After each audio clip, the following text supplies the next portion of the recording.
Hello. Hello. Welcome to our chat about supporting children's progress in reading levelled books.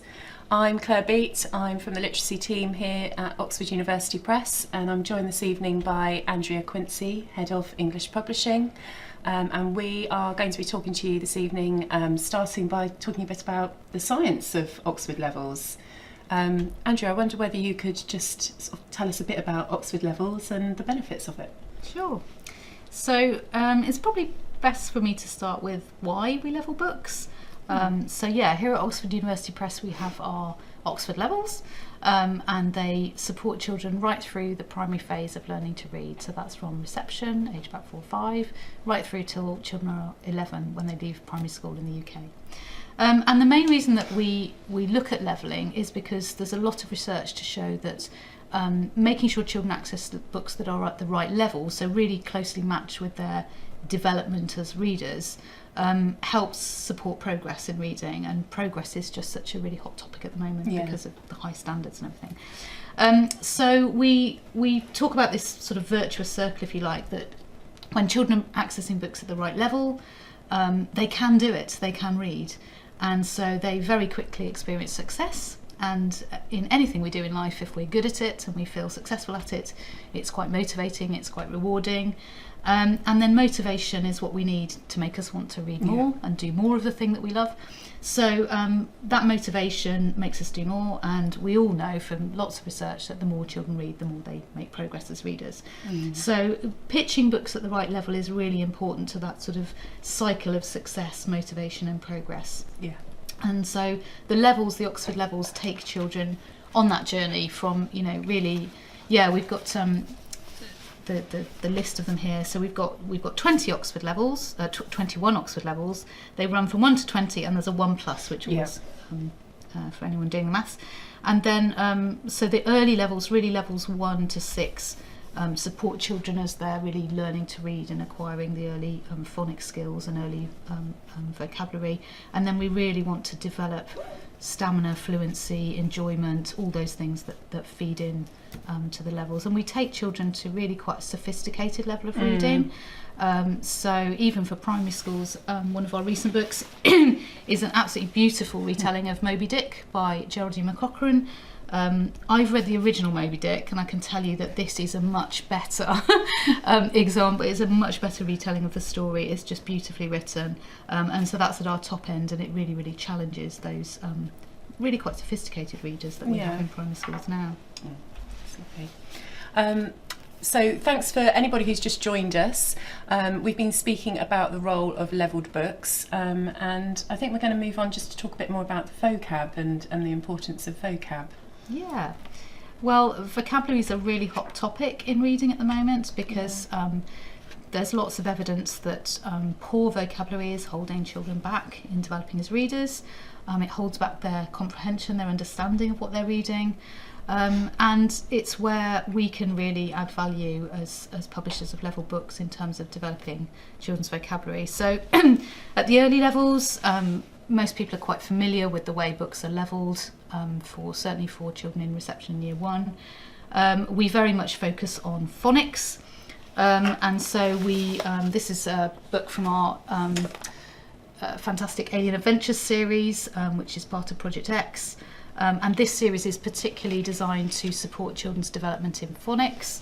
So you probably can't see these words, but we are really choosing words that match what children have learned in their phonics. So in this example, they've learnt some consonant blends, which are words like th and sh. So we've got the words moths, the whole story, dash, tent, must, jump, quick. So we're introducing children to words that really match the learning in their phonics. And that's really, really important at the early levels to build their independence and their confidence really quickly. So that's how we manage the vocabulary at the early levels. And then as we move up through the levels, we start to sort of extend children's vocabulary. We extend the length of the books. So we're introducing children to new concepts, words like throne and hologram and all sorts of interesting new creative vocabulary. And then we think really carefully about how and when we introduce new vocabulary. So one of the examples we were talking about earlier was we've been working on a non-fiction book about castles. Yeah.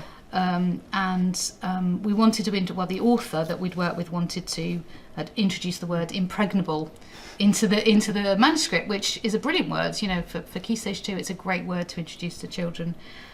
But on the first few pages of that book, we were also introducing quite a lot of technical language, so words like fortifications and ramparts and catapults. And so because there was a lot of technical language in that non-fiction book, it felt a bit much to throw in impregnable as well. Yeah. So we took it out, we negotiated with the author.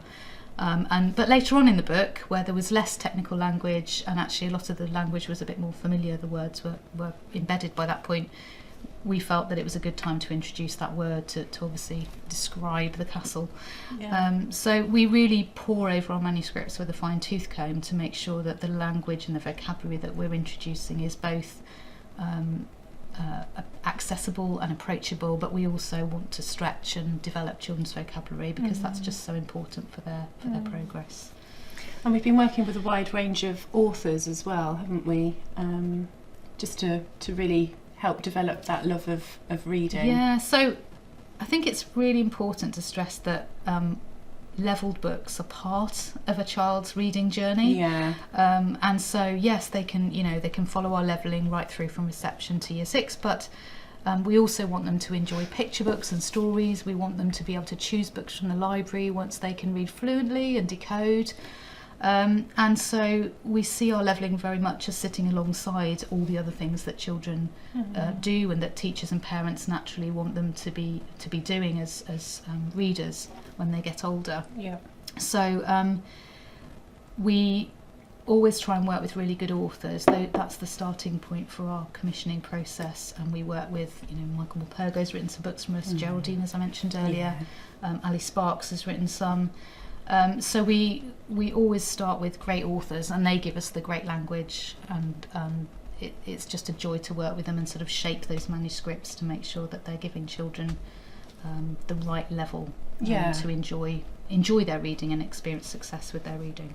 And I suppose also to make sure that it's all age appropriate as well. That's so important, isn't it? I mean, we're finding, one of the benefits of phonics is that we're finding more and more children learning to read at a younger age and are becoming quite fluent readers at the age of maybe 6 or 7. But a lot of the books that you'll find on library shelves weren't written with a 6-year-old in mind. So, and also we have the older children who are struggling. So at both ends of the spectrum, we want to make sure that our levelling reflects the emotional development of those children as well as their literacy development. So I think one of the real benefits that we know teachers find with the level books is that there's that guarantee that they've been through a process, and the stories have been edited to be age appropriate, to be suitable, to raise the right issues at the right point, as well as all the sort of language development that we look at, and that's something that you can't control as much with a library. I mean, the library's a brilliant place, but it's really an important part of what we do. And I suppose that's where our book match service comes into play as well. Yeah, so we a few years ago, as part of our sort of mission to mix level books with all the other fantastic literature and information that's out there, we work with some really great experts, and we developed this Oxford Book Match service.